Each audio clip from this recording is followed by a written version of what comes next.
Hello friends, આજે આપણે બનાવીશું સિઝનનો દાણાનો ભાત કહો પુલાવ કહો.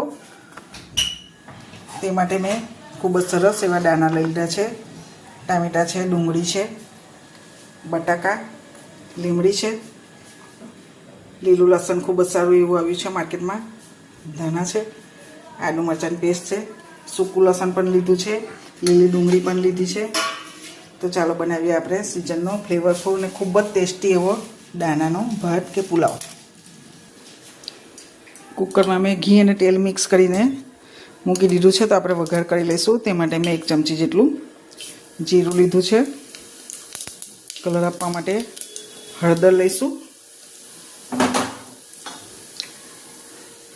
સૂકા લાલ મરચાં,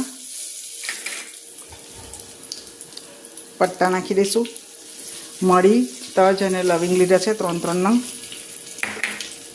કઢી પત્તી લીમડી પણ લીધી છે, તે પણ આપણે લઈ લઈશું.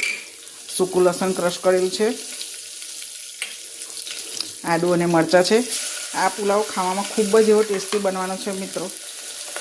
1 પોટ મીલ પણ કહે છે એને. લીલું લસણ લઈ લઈશું અને લીલી ડુંગળીનો આગળનો ભાગ જે સખત હોય છે એ આપણે લઈ બધું સાઈડે હલાવી લઈશું.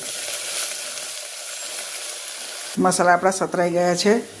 તો આપણે જે મેઇન ઇન્ગ્રેડિયન્ટ્સ છે તે દાણા એકદમ ફ્રેશ લીધા છે એ ઉમેરી દઈશું. એની સાથે ડુંગળી ઉમેરી દઈશું, સમારેલા બટાકા ઉમેરી દઈશું,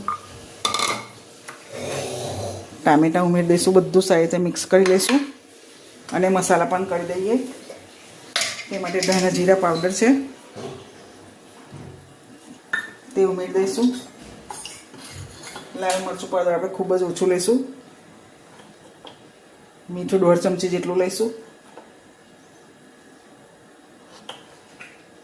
થોડોક ગરમ મસાલો છે તે લઈશું. બધું સારી રીતે મિક્સ કરી થોડી વાર શેકાવા દઈશું.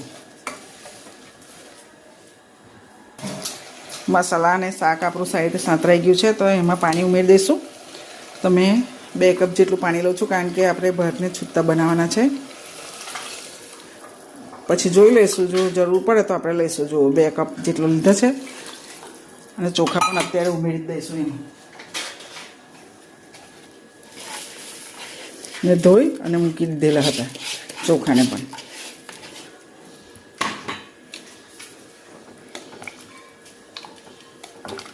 આપણે પાણીની થોડી જરૂર પડશે તો હું લઉં છું થોડું પાણી, 1 પોણા કપ જેટલું. બધું સારી રીતે હલાવી 2 વિસલ થાય ત્યાં